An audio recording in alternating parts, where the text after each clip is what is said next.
If you're seeing black bars around your video in DaVinci Resolve, either on the top and bottom or the sides, the issue is usually with the project resolution. To fix this, look at the bottom right corner of the screen and click the gear icon. This opens the project settings. Make sure you're in the Master Settings tab. Under Timeline Resolution, if it says Custom, you can manually enter the resolution that matches your video. After typing in the correct resolution, click Save. You'll see that the black bars are now gone. But if you want to remove the black bars without changing the project resolution, you can do that too.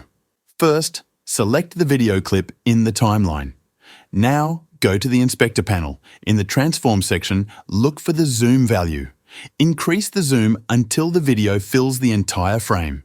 This will crop the edges slightly, but the black bars will disappear. That's how you remove black bars in DaVinci Resolve.